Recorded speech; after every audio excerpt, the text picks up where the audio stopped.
for 3.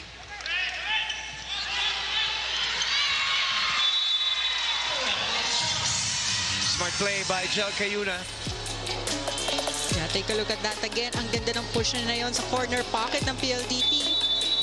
That's another girl, Baez. Misreceived.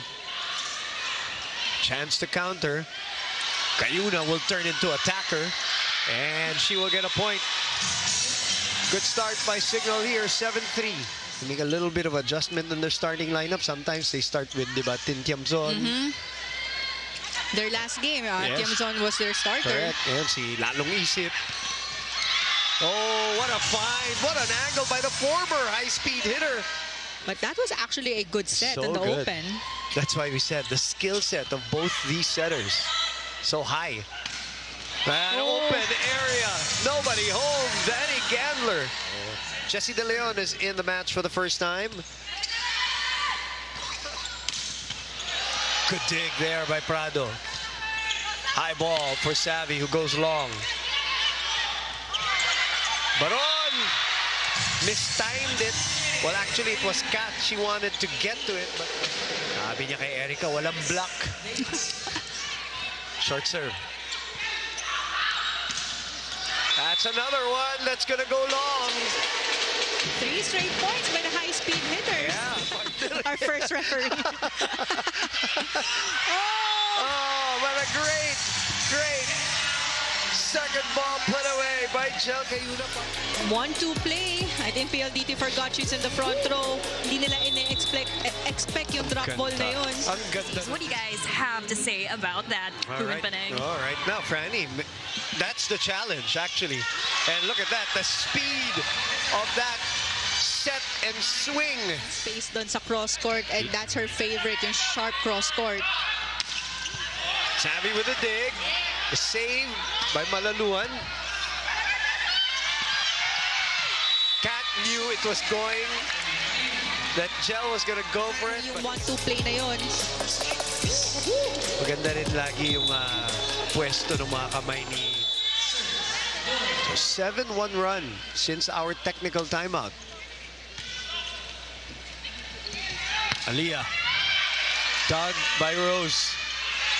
Erica again! Santos is on fire! Her open hitter. But ang layo na niya kasi. Nasa left side na siya. But Oo nga, still no? was able to reverse that set to... Aliyah has had an impact off the bench. Back to Erica. Santos in this set, 6 points over 10. Naka 6 points of na the siya. 10, yeah. Take a look at that. If they need the point talaga, especially if Erica is in the front row. We're talking about Creamline, Capital One, and Akari. Yun ang mga tinalo ng PLDT.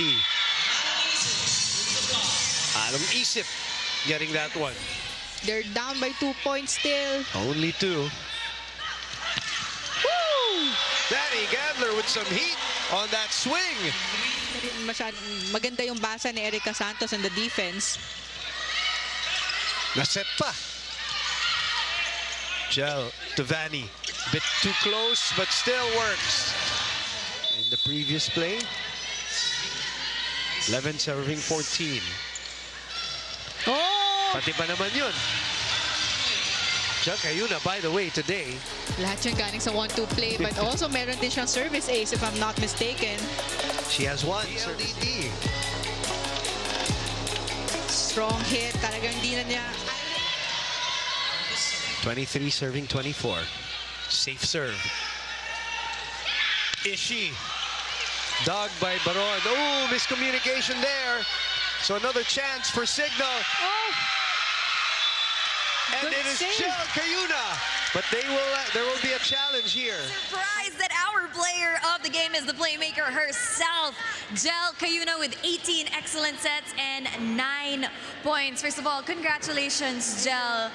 Kapansin-pansin ang bilis ng galaw ng Signal, but sinabi mo nga sa akin kanina, it's also about speed with control. How did you guys maintain that composure tonight? Sinunod lang talaga namin yung plano ni coach, yung strategy na pinapagawa niya sa game kanina. And yun nga, siguro sa 4 na games namin, natutunan na din talaga namin na kontrolin yung sarili namin, lalo na sa mga ganitong laban na dikitan. Siyempre, nakascore ka rin. Where was that aggressiveness coming from? Ano yung motivation mo tonight?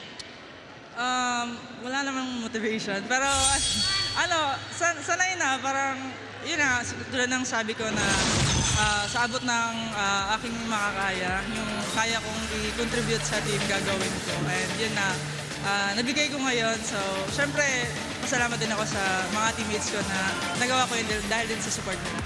Alright, Jel. Speaking of support, now is your chance to greet everyone who is supporting you tonight. Go ahead. Binabati ko po yung si Mama Joy sa Dapitan, mga kapatid ko. Kapatid ko ngayon si Ate Bibing na nanood ngayon, mga pamangkin ko. Kay Tita Myra and sa partner ko si Jingay. And sa lahat ng mga taga-Dapitan. Kamusta?